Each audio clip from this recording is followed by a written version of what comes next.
A few moments later. Bismillahirrahmanirrahim. Assalamualaikum warahmatullahi wabarakatuh. Salam sejahtera bagi kita semua. Salam Om Swastiastu, Namo Buddhaya, dan salam kebajikan.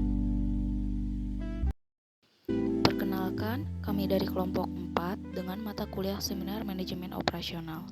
Dalam kesempatan kali ini, kami akan memaparkan presentasi mengenai strategi pengembangan dan perubahan lokasi bagi UMKM guna memenuhi salah satu tugas mata kuliah Seminar Manajemen Operasional.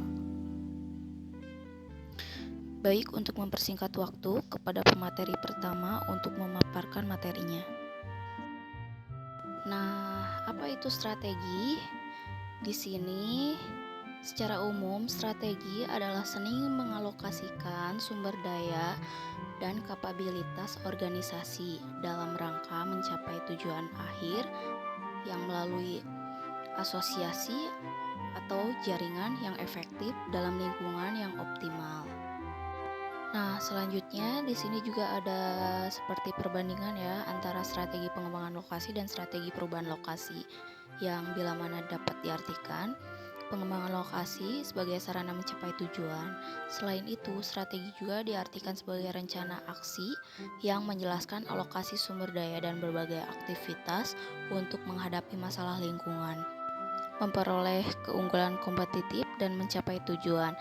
Sedangkan strategi perubahan lokasi merupakan saluran distribusi, yaitu jalur yang dipakai untuk perpindahan produk dari produsen ke konsumen. Nah, keputusan ini dibuat perusahaan berkaitan dengan di mana operasi dan sifatnya akan ditempatkan. Tujuan strategi pengembangan dan perubahan lokasi. 1. Untuk memenuhi kebutuhan baru dan memperkuat citra suatu perusahaan. Citra usaha adalah labeling orang tentang perusahaan, produknya, dan layanan. Oleh karena itulah konsep ini sangat berhubungan dengan produk dari kinerja perusahaan. Yang kedua adalah untuk mempertahankan daya saing dengan produk yang sudah ada.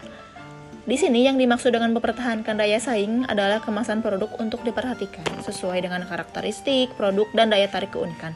Yang ketiga adalah untuk mendayagunakan sumber daya. Yang keempat adalah membantu serta memudahkan proses dalam operasional perusahaan.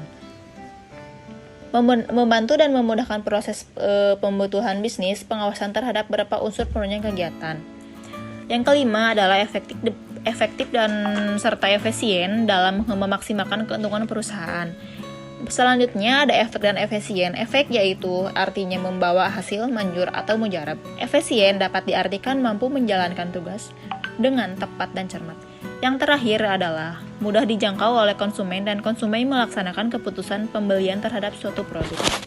Faktor secara sistematis terbagi menjadi dua bagian, yaitu secara logika dan secara bersama.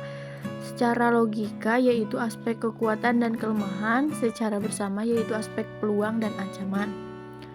Kekuatan adalah suatu situasi, kondisi, atau keadaan yang menjadi kekuatan dari organisasi atau perusahaan. Contoh kekuatan pada UMKM yaitu memiliki brand yang kuat, kualitas produk yang baik, serta sumber daya manusia yang berkualitas. Aspek kelemahan yaitu suatu situasi, kondisi, atau keadaan yang menjadi kelemahan dari organisasi atau perusahaan.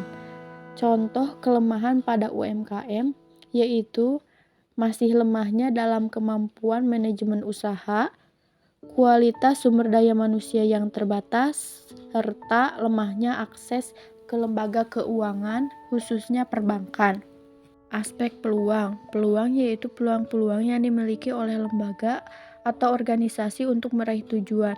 Contoh peluang pada UMKM yaitu melakukan inovasi baru, pemasaran yang diperluas, kapasitas produk yang diperbanyak, penambahan sumber daya manusia, dan penambahan modal.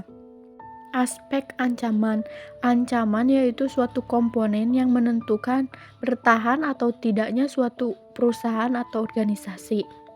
Contoh ancaman pada UMKM yaitu tren pasar yang melemah, perubahan politik, teknologi, dan sosial yang tidak mendukung usaha, serta perilaku konsumen yang menurunkan permintaan pada suatu perusahaan. Pengembangan dan perubahan lokasi. Pengembangan lokasi memiliki berbagai pengaruh yang bisa signifikan tergantung pada konteksnya. Beberapa pengaruh umum dari pengembangan lokasi diantaranya yang pertama pertumbuhan ekonomi. Pengembangan lokasi yang sukses dapat memicu pertumbuhan ekonomi di daerah tersebut. Ini dapat menciptakan lapangan kerja baru dan meningkatkan investasi bisnis. Yang kedua yaitu peningkatan properti. Nilai properti di sekitar lokasi yang dikembangkan itu seringkali meningkat. Ini dapat menguntungkan kepada pemilik properti dan menghasilkan pendapatan tambahan untuk pemerintah melalui pajak dari properti yang tinggi. Selanjutnya, infrastruktur dan fasilitas. Pengembangan lokasi seringkali menyertai peningkatan infrastruktur dan fasilitas seperti jalan, sekolah, rumah sakit, dan selanjutnya dampak lingkungan. Pengembangan lokasi juga bisa memiliki dampak negatif pada lingkungan, seperti kerusakan habitat, air, dan pengelolaan ilmiah. Selanjutnya, sosial dan budaya. Perubahan dalam lokasi bisa mempengaruhi dinamika sosial dan budaya di komunitas tersebut. Ini dapat berdampak baik atau buruk bagaimana pengembangan tersebut dikelola. Yang terakhir yaitu kualitas hidup. Pengembangan lokasi juga baik dapat meningkatkan kualitas hidup warga dengan memberikan akses yang lebih baik ke layanan. Selanjutnya, perubahan lokasi. Perubahan lokasi dapat memiliki berbagai pengaruh tergantung pada konteksnya. Yang pertama yaitu sosial dan budaya. Perubahan lokasi ini dapat mempengaruhi sosial dan budaya seseorang. Ini termasuk adaptasi berbagai budaya, yaitu bahasa, sosial, dan nilai-nilai yang berbeda. Yang kedua, ekonomi. Perubahan lokasi dapat berdampak pada situasi ekonomi seseorang. Ini dapat mempengaruhi peluang kerja, biaya hidup, dan stabilitas keuangan. Selanjutnya yaitu kesehatan. Perubahan lokasi juga dapat mempengaruhi kesehatan fisik dan mental seseorang. Perbedaan lingkungan dan seseorang itu biasanya dari polusi udara, akses ke layanan, dan kesehatan yang berperan dalam hal ini.